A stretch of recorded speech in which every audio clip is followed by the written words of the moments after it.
White Star Line envisioned a revolutionary ocean liner designed to dominate Atlantic travel with unmatched size, comfort, and engineering ambition across global routes. Harland Wolff in Belfast was selected to construct the vessel tasked with transforming complex engineering blueprints into a real floating structure. A massive dry dock was prepared in Belfast Harbour, engineered specifically to hold one of the largest and most complex ships ever attempted in maritime history. Engineers carefully marked keel alignment points inside the dock, ensuring every structural reference matched the blueprint with extreme precision. Thousands of steel plates arrived daily, each precisely manufactured to form part of Titanic's massive hull and structural outer shell. Keel blocks were positioned across the dock floor to support the ship's backbone and distribute its immense structural weight evenly during construction. In 1909, the steel keel was lowered into place, marking the official beginning of Titanic's physical construction inside the Belfast shipyard. Riveters worked in synchronized teams, heating and hammering thousands of rivets to bind steel plates tightly into the growing hull structure. Steel ribs rose upward from the keel, forming the skeletal framework that defined Titanic's immense hull shape and structural strength. Massive cranes lifted prefabricated hull sections into place, accelerating construction as the ship expanded across the entire dock area. A double-bottom hull was constructed beneath the ship, adding reinforcement and providing an additional layer of structural protection. Watertight bulkheads were installed throughout the hull, dividing the ship into sealed compartments designed to limit flooding in emergencies. Workers moved continuously along the hull, riveting curved steel plates into place to form Titanic's expanding outer shell structure.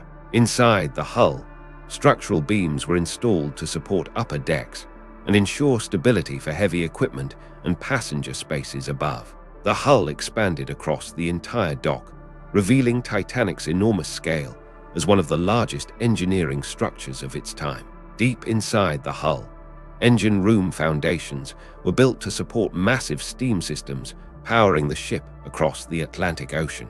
Huge steam engines were carefully assembled and lowered into position, forming the mechanical core that would drive Titanic's propulsion systems. Long propeller shafts were installed with precision alignment, connecting engines to the massive propellers that would drive the ship forward. Dozens of boilers were installed inside engine compartments, generating high-pressure steam required for Titanic's ocean propulsion systems. Multiple decks rose above the hull in layers, forming the ship's superstructure that would contain cabins, halls, and service areas on board. Luxury cabins were framed with detailed wood paneling, transforming cold steel interiors into elegant passenger spaces designed for comfort and prestige at sea. The grand staircase structure took shape at the center of the ship, designed as a major architectural feature connecting multiple passenger decks together. Electrical wiring was installed throughout the vessel, powering lighting systems that would illuminate corridors, cabins, and public passenger areas on board. The first-class dining saloon was constructed with ornate ceiling frameworks and wide interiors designed for elegant dining experiences at sea.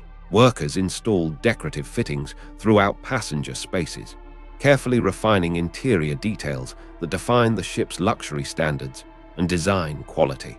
The navigation bridge was fitted with steering controls, compasses, and communication systems required to guide the ship safely across the Atlantic Ocean.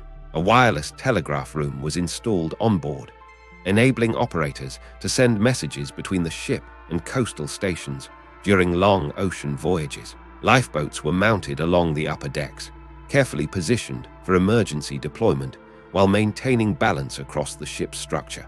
Protective coatings were applied to the hull exterior, shielding the steel structure from corrosion and harsh ocean conditions expected during service. Steam pipelines were pressure tested across engine rooms, ensuring safe and reliable flow of high-pressure steam between boilers and propulsion systems. Elegant chandeliers were installed in first-class dining areas, adding refined lighting to spaces designed for luxury passenger dining experiences on board. Skilled carpenters completed fine wooden paneling inside luxury cabins, transforming industrial steel interiors into warm and elegant passenger accommodations. The grandstand